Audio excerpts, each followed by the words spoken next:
Now, The Hunt Palmer Show. This is a catastrophe.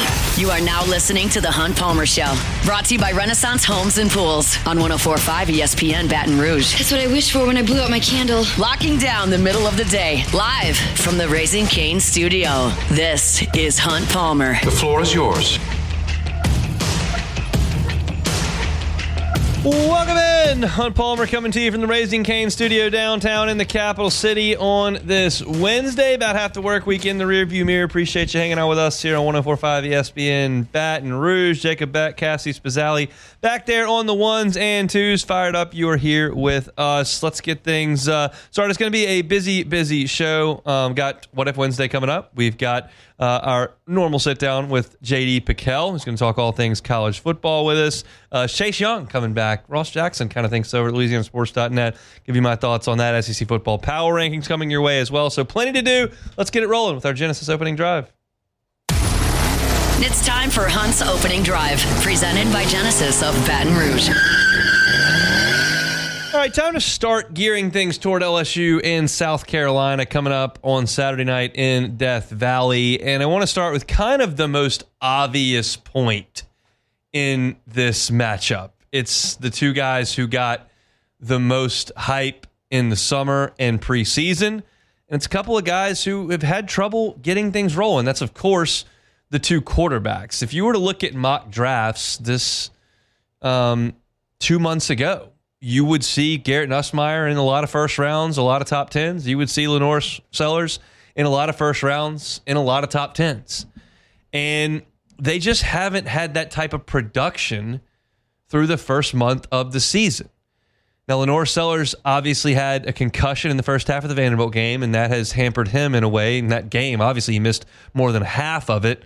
And Garrett Nussmeier's been dealing with a little bit of an ab strain, a torso injury, whatever you want to call it as well, and that may have played into it. And maybe these two guys are just struggling to get things rolling because they haven't been healthy. Maybe it's because their offensive lines haven't played very well. Maybe it's the design of the offense. There could be a number of reasons, but these two teams are not going to achieve what they want to achieve unless these two quarterbacks start producing a little bit more.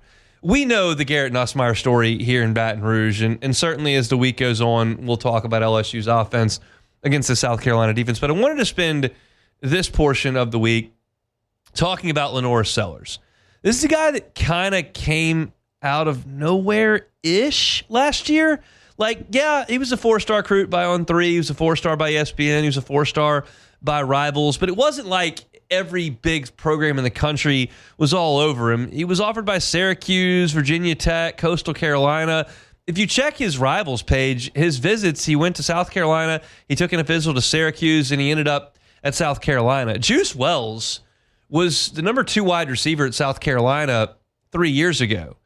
And he left and told Shane Beamer, like, I'm leaving because I don't think you have a quarterback. And then all of a sudden, like, LaNorris Sellers started playing damn good football last year. I remember watching LSU in South Carolina. And despite the fact that he hit one big throw over the top, and despite the fact that he busted off a 75-yard touchdown run, I remember thinking to myself, watching the game, going, you know, he's not very good at throwing the ball. He'll probably throw another interception. Like, he's a reason LSU could win this game. I'm thinking LaNorris Sellers, the reason LSU could win this game early on in the season. By the time they got to Clemson late last year, like, he beat Clemson with that defense. He got really no help in the running game, not a ton of help from his wide receivers. He was just running around and beat Clemson with his athleticism. Now, their defense last year was awesome, and I want to add that into this discussion.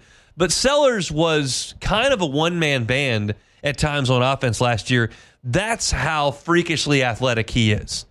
He is very much in the Jalen Milroe mold when you look at what Milroe did to LSU for 2 years.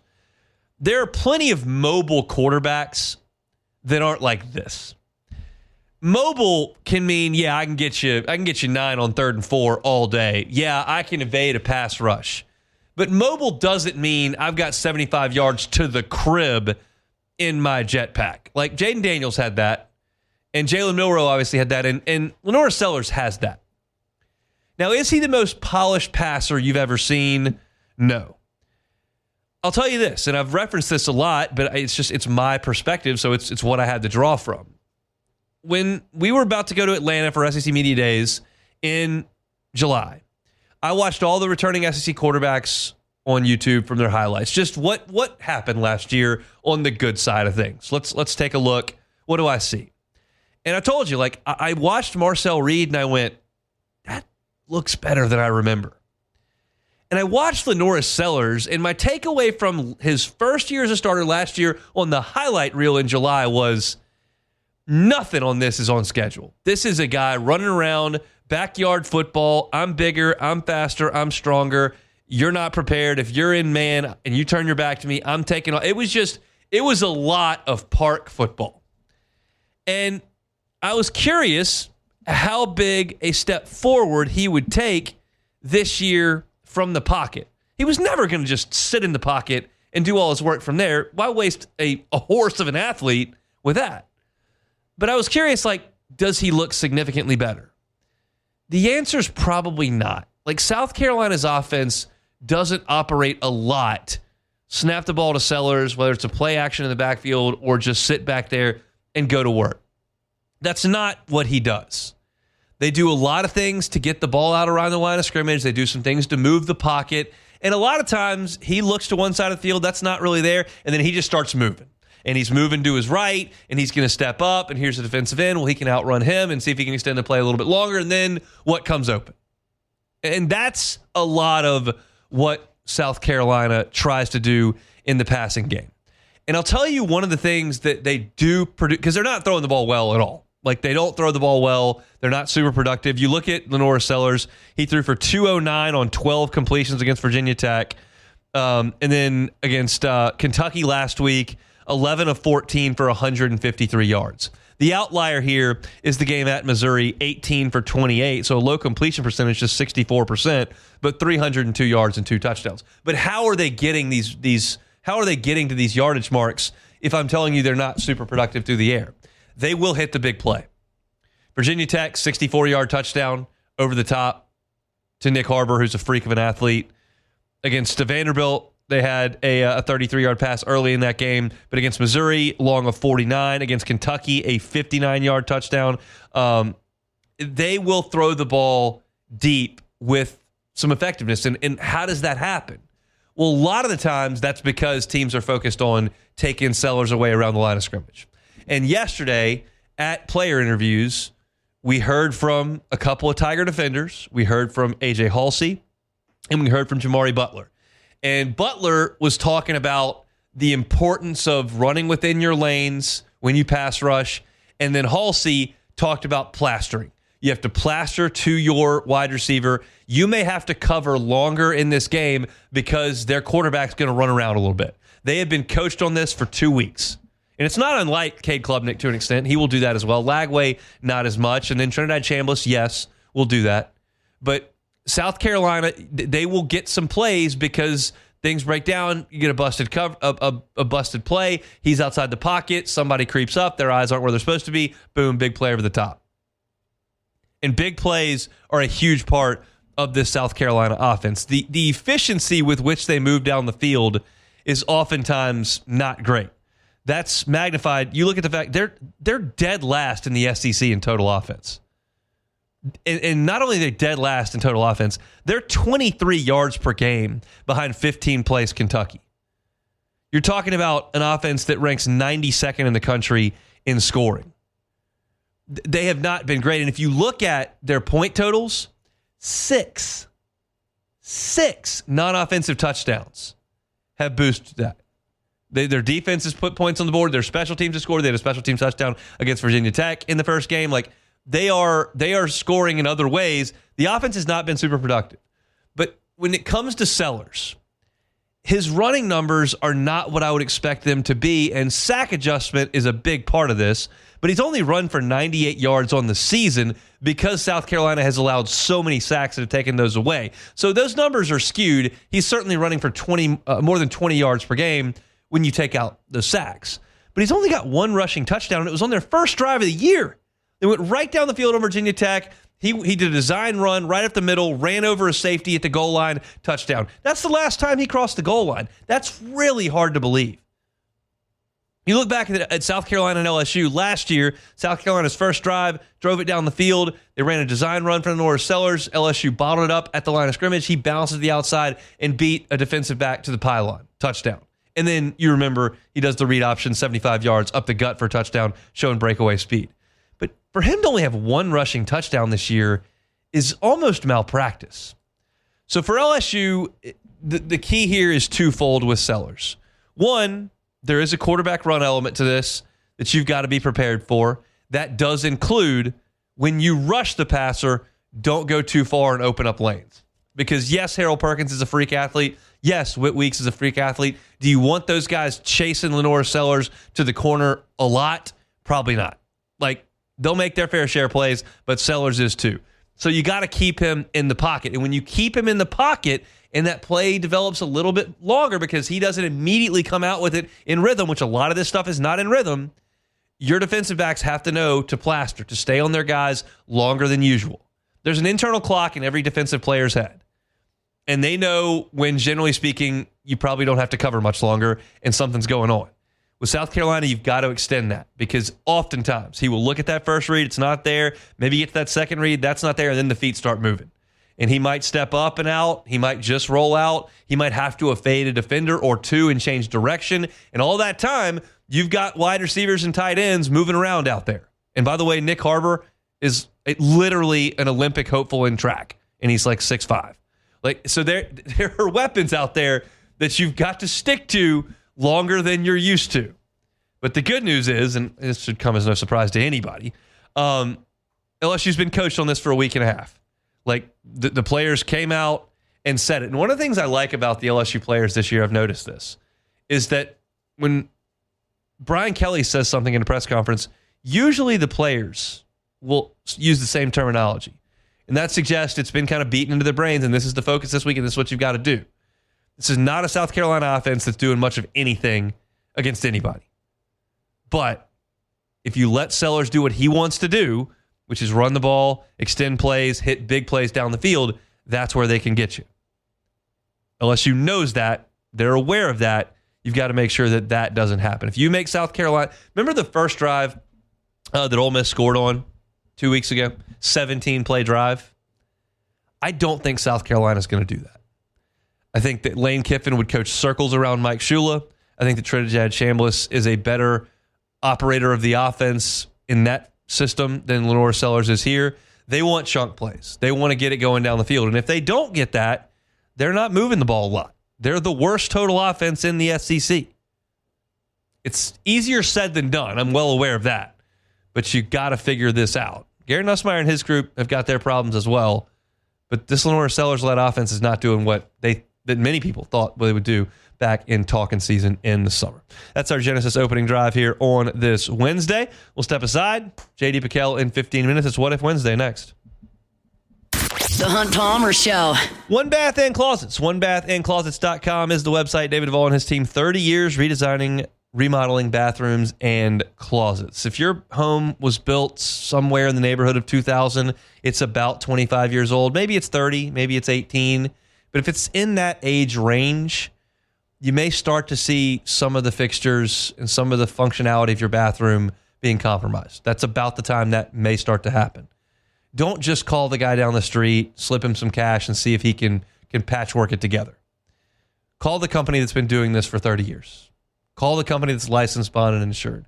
Call the company that has a master plumber under contract that can come in and either redo your entire bathroom, which they can do, or make sure that the replacement is functional and gorgeous. They will do that as well. They'll do it right the first time and leave the competition behind. If you've got issues with your tub, if you've got issues with your shower, if you've got issues that you want fixed, One Bath and Closets, David Duvall can do it. That free consultation can be started online, OneBathAndClosets.com. It's One Bath and Closets, OneBathAndClosets.com.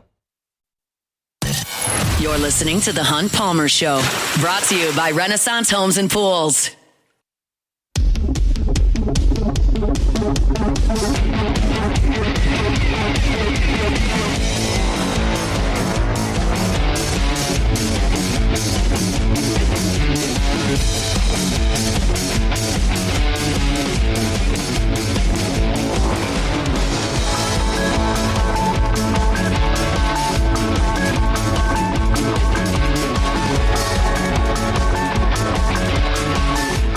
Wednesday show is brought to you by Renaissance Homes and Pools. Love telling you about Renaissance Homes and Pools. My guy Joey Blanchard, he owns the shop. And if you decide to put in the pool of your dreams, the outdoor kitchen of your dreams, you can deal with the owner of the shop start to finish. If you deal with Renaissance Homes and Pools, that's the free consultation that you just sit down and chat with Joey. The design process where he's got this software that's unbelievable. It can be into so much detail about what goes into your pool to scale. You can put the outdoor kitchen on it as well. He can make that happen for you, and you're working with the owner of the company. Then when it's time to dig that pool, Joey's there. When it's time to fill that pool, Joey's there. At the finish, Joey's there. You're not dealing with somebody who may or may not be with the company halfway through or may not be invested in what you're doing if they're just a 9-to-5er. You get the owner. And I love dealing with local companies that are invested in their community like Joey Blanchard and the folks at Renaissance Homes and Pools are. So if you're looking to make sure that by next summer you've got that pool in your backyard, start that process today with Renaissance Homes and Pools. You can find them online at Built by Renaissance. BuiltByRenaissance.com. We got a lot to get to here. JD Piquel with us in a little more than 10 minutes talking college football, SEC football power rankings in an hour and 10 minutes. Chase Young, is he headed back? We'll do that in the second hour as well. But for right now, it's What If Wednesday. Time, space, reality. It's more than a linear path. Where a single choice can branch out into infinite realities. Follow me and ponder the question, what if? All right, our first one here, Hunt, our number one fan. You know who that is, right? I got a good idea of it. Do you know who's our number one fan? Hunt? Richard Condon? That's correct. That's good. He has a what if for you yet Is again. it actually a what if this week? It is actually a what if. You know, they say you can't teach a very, very, very old dog new tricks, but apparently he made the adjustment after a week. Yes, I will say that it doesn't make a lot. I'm not really sure what it means, but we'll go ahead and read it. Hunt, if you were born in South Louisiana instead of the area of the state featured in the movie Footloose, would you be less, quote, wishy-washy? I don't know what that means, but it's a poor what if. There's no question about it. There's not a ton of correlation between quote unquote wishy-washiness and a place of birth. Yeah. So I think the answer is no. I would probably be about the same no matter what hospital I was brought into this world in. But wonderful question, very pertinent, very relevant, right on topic, and I was thrilled to answer that. So another great effort on social media by our number one fan, Richard Condon, who continues to show his excellent grasp of all things social media with things like that. All right, next one. What if you could take one sports team and put them back into a throwback uniform for good? Okay, so you'd have to have it needs to be bad right now. I've got two in mind. I want to make sure that that I don't just make a flagrant miss. The two that immediately leap into my brain are the Seahawks going from this neon garbage that they wear with the navy and the neon back to the royal blues of the 90s, the Cortez Kennedy uniforms, but also the Broncos, whose navy and orange is not as good as the Elway royal and orange, if you want to call that royal blue. Yeah. I'm leaning towards the Broncos for that one. And then I think the next one that would come to my mind, because this is less about how good the old ones are and more about how awful the new ones are. Well, crap, there's two over there. The Diamondbacks and Padres have made awful uniform decisions. The Diamondbacks of the 90s, which was purple and green, was great. It was their color scheme. It just worked very well. And then the Padres with the Tony Gwynn, the pinstripes are way better than whatever this brown, yellow awfulness that's going on right now is. We were watching a Padres. It's bad. It wasn't the Cubs game. I think it was playing the Mets before the season ended. And I was watching it with my wife and some friends, and they were like, "Who's are they? They look like mustard and it's bad." Like the thing is that the old Padres uniforms, the orange and brown, like that's not a great color combo anyway. It's way better than what they've got right now. I think my answer is the Denver Broncos. I think that's my final answer. I was thinking about the NBA and for the MLB. Well, they don't even wear uniform. None of them wear what they like. They wear a different uniform every night. I know. None of them have the cities on them anymore. Yeah. You got the valley and the land and the who knows where. It's just the city. Yeah. It's just off. But I was thinking about the obviously the Supersonics, if they were still around. I mean, the Thunder's uniforms are horrible. Even like, you know, obviously I don't hate the Thunder's uniforms. They're not good. The orange and the blue is just it's not great. But and then the Timberwolves, they actually are going to be wearing their like 90s Kevin Garnett era, the black, and those are great. The Raptors with the cartoon the 90s, Raptor thing. The NBA 90s uniform, the late 90s early 2000s were the best. They were so good. Everyone thinks their childhood's the best, but that NBA on NBC theme with those ridiculous uniforms with Shaq and Barkley and Jordan and Ewing, like that was good stuff. I liked it. All right, next one. What if you had to do away with either Tiger Stadium or Wrigley Field and make either one of those a dome? I would dome Tiger Stadium. Yeah, you have to. There's no way. You cannot touch Wrigley Field. Yeah. It can't be touched. Now, I spend 8 Saturdays of every fall in Tiger Stadium, and I go to Wrigley. I mean, I was going once a year at a time there. Now I'm thinking it's going to be a once every 4 or 5 years trip. And so I'm going to go very infrequently, but there's just something special about the baseball, the outside Wrigley. The temperature is just better in Chicago for a lot of the year than it is for LSU games when it's really, really hot for 2 of the 3 months they play. But yeah, I realize it's sacrilege to people around here, but I actually like a dome. I love going to watch the Saints in a dome. I think it's awesome. It's climate controlled. I love that. I can't touch Wrigley. No. So I gotta go Tiger Stadium in a dome. Yeah, and you could, you know, and I don't even know that because sometimes people like to say, oh, well, you know, when teams have to come to Tiger Stadium and they play in the humidity and heat, then it gives LSU an advantage. I'm like, sometimes, but most of the games you play against SEC teams who have to deal with that anyway. So it's not like it's that big of an advantage. And I think it'd be pretty nice to go to Tiger Stadium and it'd be 73 degrees in September and every August. time. That'd be great. I mean, it rains a lot. Yeah. So I realize that we've got a great tradition. No, it never rains. Yeah, which but is it does. clearly debatable. You've got a lot of lightning delays in football these days. Yeah. So yeah, I'll take it down.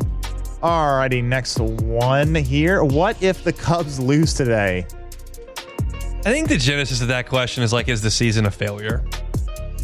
That's tough because you lost your best pitcher a week and a half before the playoffs started. You did, but you also found your current best pitcher. He is hurt, however. You did find him because of that. No, I'm talking about Horton. Oh, okay. I'm talking about losing Horton right at the end. Steele, I can't really. I mean, they don't have their number 2 Woodruff. Like that's kind of stuff happens. And you had the trade deadline to rectify that. You didn't have anything you could do to deal with Horton getting hurt in late September. It's probably about what you thought they would do. It's not a success. No, I would have a hard time calling it a fail. Like what the Orioles did was a failure. Yes. I would say the Padres. I mean, obviously the Mets is the biggest failure. Mets failure. But yeah, I mean, it's just disappointing. But you know, you won a round. And you won 92 games, which is hard to complain about when considering that you lost your ace right at the start of the season, and you know you had your best player, Kyle Tucker, took half the year off. So yeah, I mean it would just be about right at par. Yeah, I would say so as well. All right, we got some in the chat here. Let's see. All right, what if Chris Blair retired and they asked you to become the voice of the Tigers? I would have to think about it. They would never ask me because I'm not any good at that. But I don't know if I'd say you're not any good at it. But I mean, I've never called a basketball game. I've never called a football game. You know basketball really well, though. I think you could handle it. But I don't know if I want to work that many Saturdays with young kids. I just it would be away from them growing up and playing sports a lot, and I don't know if that's what I would want to do. So I'd have to think about it because that'd be an incredible honor, but that's real ambitious considering I have almost 0 qualifications for that. All right, we got a few more. Let's see. What if Beck quit bugging us for what ifs? No, I mean, well, then we would not have as many what ifs probably because we just sometimes don't have a lot. I enjoy the chat that feels they're being bugged for what ifs and wants to mute the show. It's just a personal, just an interactive thing. It's always interesting. Yeah, like sometimes I'll send a message in there about what we're talking about and people are like, we don't know what you're talking about. We're not even listening. Hanging out. Hey, God bless you. That's fine if you throw want to a like in if you could. Well, that'd be nice. Between conversations. That would be nice. All right, well, how about this one? What if the Jazz never left New Orleans?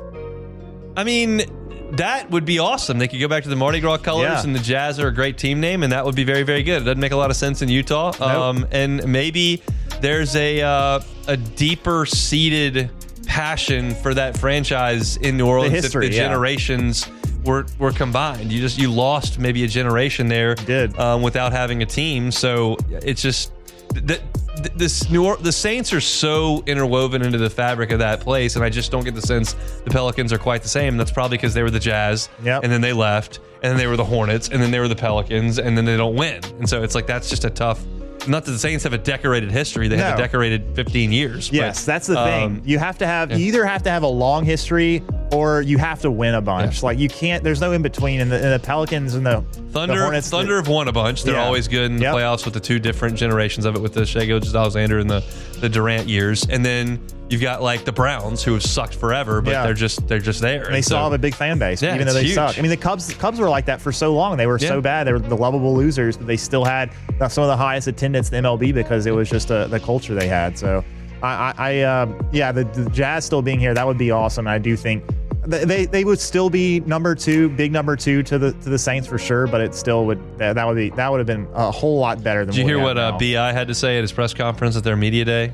What, that New Orleans sucks? He said it was nice to. It's going to be nice to have like the arena packed every game, because that just wasn't the case in New Orleans. Well, and then one of the New Orleans writers that follows the Pels or bloggers or whatever was like, "Well, sir, you missed like 48% of your games That's when true. you were here, so you weren't actually in the arena either." Which, very fair. I don't know if you can. I don't know if injuries and I don't know if that's and the not same, coming to the game are quite the same. But hey, I understand taking up for your team. Is that it? That's it. That's it for What If Wednesday here on this, you guessed it, a Wednesday. We'll step aside. JD Piquel, host of the Hard Count on 3 Sports. Next. The Hunt Palmer Show. Genesis of Baton Rouge, genesisofbatonrouge.com. Everything they do over at Genesis of Baton Rouge just is attention to detail. I was walking through the facility and I saw this empty room, and I was like, there's something in this. What's the deal? Oh, this is our climate control room, where we wheel in the new purchases so we can go over all the features for you, and you don't have to stand in the rain or stand in the 103-degree blacktop in July.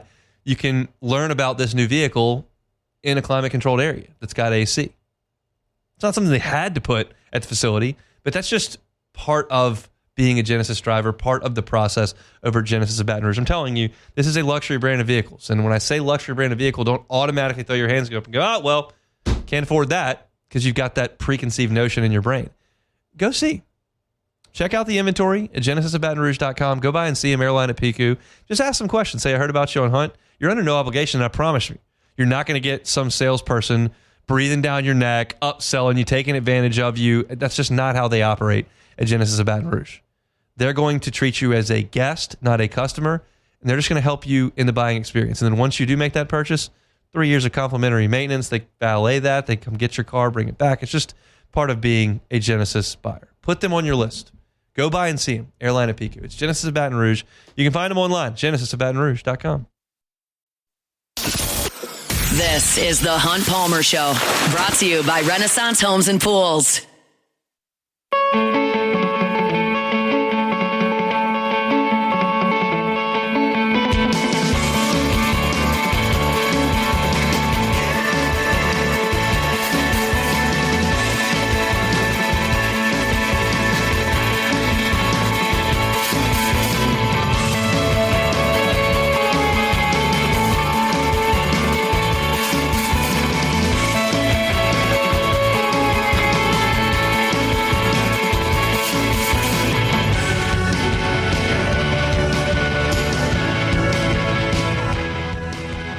Chugging along here on this Wednesday edition of the Hunt Palmer Show, brought to you by Renaissance Homes and Pools. JD still tied up a little bit, getting some things done on his end, so we're going to bump him back to hour number 2, which is just fine. Happy to do it. So we'll talk to JD 25 minutes from right now. Get his thoughts on a lot of things in college football. What's going on in Austin, Texas? What's going on in Happy Valley, Pennsylvania? Also want his thoughts on what's going on in South Beach, which Miami Hurricanes playing some good football. We'll also discuss some of the games coming up this week with JD Piquel. Let's transition to the Saints and want to talk about Chase Young. Ross Jackson has a piece up on LouisianaSports.net, and Ross is really good with an eye for these kind of things. As he's covered the Saints for a long time, understands how this transaction wire generally works. On Tuesday, the Saints made a flurry of roster moves. One was the signing of a veteran cornerback in Michael Davis. The Saints, in one of the other transactions, terminated the practice squad contract of Garrett Nelson, who's a linebacker and a pass rusher, which could open up a spot for Chase Young to return to the fold. Nelson was signed to the practice squad once Chase Young experienced that calf injury. That was during the first regular season practice. Young's been out for a month, 5 weeks. And so now that Nelson, who was brought in because of that, is on the way out, you can look at things and go, okay, well, you're looking at the active roster. You've got Cam Jordan, you've got Carl Granderson, you've got Chris Rumpf. That's really all you've got because you've been elevating Fadil Diggs and Nico Leota from the practice squad. Diggs is out of standard elevations. You got 3 per player per year, and Nelson is out. So you're running low on numbers there. You start to read the tea leaves, which Ross has done very well, and you go, okay, seems like Chase Young probably ready to come back. And to me, this is a big deal. Not a big deal for this Saints team because we know what they are. But it's a big deal for the Saints because Chase Young is young enough and talented enough at a premium position where he could help become a cornerstone. It sounds crazy because we've known who Chase Young was for so long. He was a standout recruit at the high school level. If you follow college football and recruiting, you knew about him when he went to Ohio State. And then he became a superstar as a young player at Ohio State because of, one, his production, two, just the way he looks in a set of pads. Like, it's not a lot of guys look like that. And in that 2019 season, Young was the best player on defense in college football. And so when you've known about somebody to their recruiting days in like 2017 into being a superstar in the college level in 2019, and you look up and it's 6 years later, you think of that person as being older. And he's older than that, but he's in his year 26 season. You got some prime left at 26. And I don't know when the Saints are planning on being a really, really good team, but a 26-year-old on this team can sure help. Now, I realize these are two very different positions, but allow me to have the exercise. Spencer Rattler and Tyler Shuck are about that age. There's a negligible amount of difference between Chase Young and those two. And we're talking about how young those two guys are all the time. Now, I realize there's a lot of 38-year-old quarterbacks, both starters and backups, not a lot of 38-year-old defensive end edge rushers, so I get it, different deal. But the point remains, like, he's not that old a player. And he's not super expensive. And he likes it in New Orleans. Chase Young could have signed a multitude of other places in the offseason after he did pretty well in that one-year prove-it deal with the Saints. It wasn't phenomenal, but he did play in all 17 games. And he had 5.5 sacks. And if you look at the advanced analytics and the pass rush win rate and the pressures and the hurries and those type of things, he showed himself to be a productive player. Is he knocking down the door of NFL Defensive Player of the Year? No. But is he productive? Yeah. And you're looking at Kool-Aid McKinstry, who today was named the NFC's Defensive Player of the Week. And you're looking at Brzee, who made a couple plays and looks to be pretty solid player on the interior. And you signed Carl Granderson to a multi-year deal. And you feel like you really have something in Jonas Sanker. And you've invested in Justin Reed. And there are some guys who on this defense you feel like could be here next year and the year after and the year after. And you don't look too far down the line in the NFL unless you're got quarterback. But if you're looking at 1, 2, 3 years away, Chase Young could be a part of that. And you want him to continue to play. And you want him to be a part of Brandon Staley's scheme. And you want all of your complementary pieces available as you build this foundation. And as much as I love Cam Jordan, as much as he deserves everything he gets in terms of honors with that franchise, including potentially a gold jacket for the NFL Hall of Fame, he's not going to be a piece to the next good Saints team. He's just not. I don't think Demario Davis is either.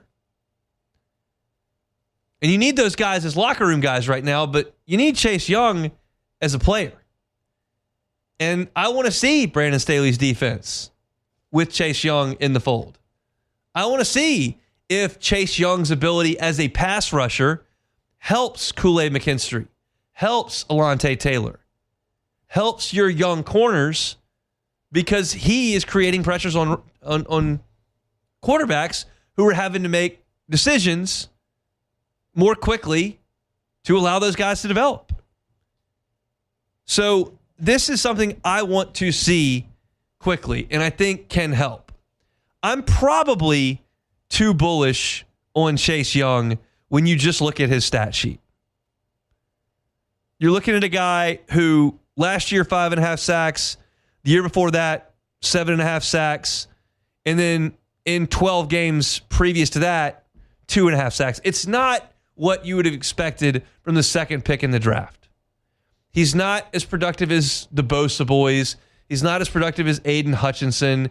He hasn't made the impact that certainly Myles Garrett has. And these are his contemporaries when it comes to collegiate production and draft slot and play in the NFL. But I do think he can be a big-time piece to what you're doing. And at 6'5", 265 pounds, like, I'm ready to see him in the fold.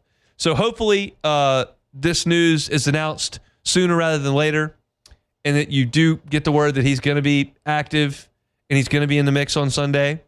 And then hopefully he's getting after Drake May in this Patriots offense on Sunday in the Dome. And you got Granderson on the other side, and you've got Brzee in the middle who's disruptive, and you feel like you're starting to find maybe a strength of the defense in some fairly young players who are winning at the line of scrimmage. Because if you're going to win in the NFL, you got to win at the line of scrimmage. Chase Young can help the Saints win at the line of scrimmage on the defensive side of the football. No question about that. So is it a big deal for the Saints making the playoffs this year? No. Is it a big deal that Chase Young continues to develop and play in this scheme and help not only win at the point of attack, but help those young defensive backs develop in the process by speeding quarterbacks up? Yeah, it is. So I'm looking forward to seeing Chase Young, hopefully in the Dome on Sunday, add to that career sack total of 22. Missed a month with that pesky calf injury, but it seems like things are trending towards his return. If you're looking for our Saints coverage, you can find it at LouisianaSports.net for free. Our guy Ross Jackson all over things over there. Injury report every Wednesday, Thursday, Friday, Saturday, and just your free content every single day. Also, from my perspective, Hunt on Saints is our YouTube channel covering all things black and gold. You can find our work there each and every day on YouTube or wherever you find your podcast. Appreciate y'all for subscribing up to that channel, helping it grow as it has. Saints coming off a win. We'll see what they can do. I want to preview the Patriots as we move forward in this week. All right, still plenty to do. As we mentioned, we'll get to J.D. McHale coming up in 15 minutes to start off hour number 2. Also have our SEC football power rankings. I went through those earlier today. I got my stats down here. Not massive movement. The biggest mover moved 3 slots this week, but a lot of 1s and 2s where there's some shuffling, especially at the top of those power rankings. So we'll get to those 45 minutes from right now. When we come back, we will close out hour number 1 on this Wednesday edition of the Hunt Palmer Show. The Hunt Palmer Show. Renaissance Homes and Pools, built by Renaissance.com. Right now, great time to make a phone call and start building that pool of your dreams. You can take your time with the design process. You won't feel like you're rushed. Try to make sure you sneak it into the back end of summer. We're knocking on the door of Halloween here. I realize it's still pushing 90 degrees, and if you do have a pool, you can spend some time out there. But if you don't have one, right now is the time to get that design started, and you can do it with my guy Joey Blanchard and the folks at Renaissance Homes and Pools. I'll give you Joey's cell. You work with him. He's the owner of the company. You start with him. You work with him. You finish with him. His cell is 225, of course, 252-7745. That's 252-7745. Looking to put that pool of your dreams in. Looking to get that outdoor entertaining space, that outdoor kitchen installed to make sure it is ready for the spring months, even the fall. Joey Blanchard can get that done for you at Renaissance Homes and Pools. They're online at builtbyrenaissance.com, builtbyrenaissance.com. You're listening to The Hunt Palmer Show, brought to you by Renaissance Homes and Pools.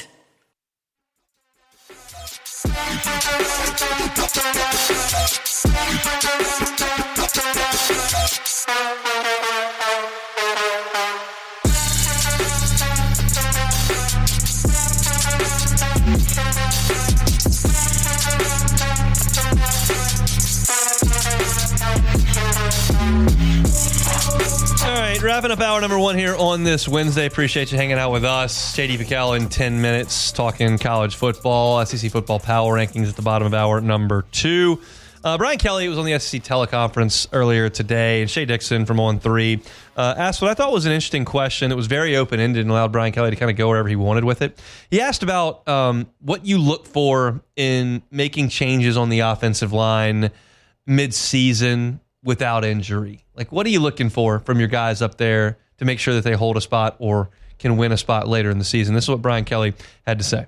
We've got a couple of young players. When is the right time to insert them? And I think for us, and for me in particular, inserting a young player into the lineup is when you know that one play is not going to affect his second or third or fourth or fifth play. And so emotional maturity is really, really important. We were able to play 2 freshmen here early in my career because they had emotional stability. And so gauging that with consistency in making sure that they know what they're doing every snap. I'm okay with a mistake or two from some young players. What I can't have is catastrophic mistakes. So that's the evaluation process, really, in terms of when we may insert somebody into the lineup midseason.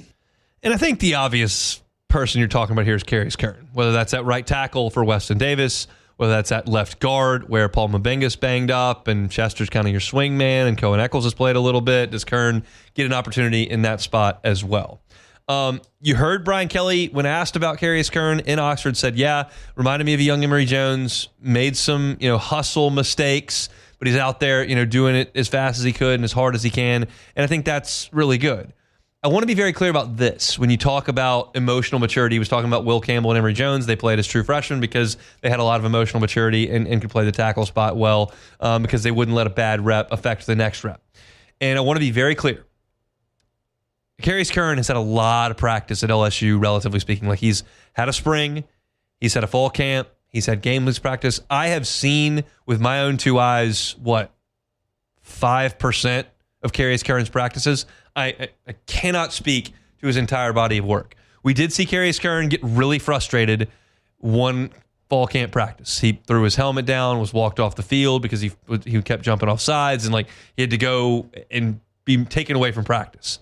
So that was one time in months of practice. So I can't tell you that's exactly the guy he is every single day. That's not what I'm trying to say, but I am saying I did see him lose his cool. I did see him lose his ability to stay focused as a young player, and that happens sometimes. But I think everybody is going to be looking at Carius Kern in this game on Saturday because you have an injury at left guard, you have Weston Davis coming back from an injury at right tackle, you have a week off prior to this game, and Kern is healthy. Like, does he play? And we'll get our answer. Kelly will tell us Paul Mabenga's availability with the availability report Wednesday, Thursday, Friday. So you get your first one this evening. You get another one Thursday, and Fridays will tell you what Paul Mabenga's doing. I've seen now enough through 5 weeks that I know that Brian Kelly is not making stuff up on the injury report. Les Miles, given his track record, may have. Lane Kiffin certainly does. Brian Kelly doesn't. So if it's doubtful on Friday, he's not going to play. If it's questionable on Friday, they'll have to see. If he is probable tomorrow, then he's going to be in there. Well, he's available. But you'll know Mabenga's status soon. And then in pregame warmups, you'll see what 5 guys are out there when Garrett Nussmeier's taking pregame snaps. And that will tell you kind of what they think about where Carius Kern is. We all understand that LSU's offensive line must play better. We get that. We know that. The question is that development from the 5 guys you trusted to start the season? Or is there a young player who's now prepared to go in and try to take one of those spots and improve with a substitution as opposed to development? I don't know yet. I'm not at practice. But I think we'll get that figured out. And I think that Brian Kelly's telling the truth when he talks about what he's looking for in terms of a young player. And I'll say this to kind of put a bow on it. This is purely speculation on my part. Purely speculation. I think Brian Kelly's answer there suggest they're trying to get Karius Kern in the game. I think if that was not something they were looking at, if a healthy Mabenga and a healthy Weston Davis were just going to be in there, I think he would have said, yeah, we evaluate everybody every week, and right now we're very comfortable with the guys we had. They're getting better, and we don't feel like there's any need to shake things up at this point. I think he would probably give you something like that. But when you tell me, well, we're looking at some young players and we need consistency in performance, we need to have guys who are mature. We can take some mistakes if they're made at the right speed and if the next rep is good and not something that's carrying over rep to rep. Like, he's going into detail of the things that he's thinking, I think, and probably doing at this point. This is, again, purely speculation on my point. I think there's a good chance Karius Kern starts the game on Saturday. Whether that's because Paul Mabenga can't play, whether that's because he's beaten out Weston Davis, I don't know what the answer to that is. But I think there's a good chance Karius Kern is in the lineup on Saturday. Let's look at some offensive line stuff, wrapping up hour number 1. Did a lot in our first hour. Had What If Wednesday. I talked a little bit of Saints as well. Opened the show breaking down LaNorris Sellers in the South Carolina Gamecocks. You can catch all that on demand wherever you find your sound. We're going to pause for national headlines and sports, and then we'll get back to the national landscape with JD McCall of 1-3 Sports. The Hunt Palmer Show.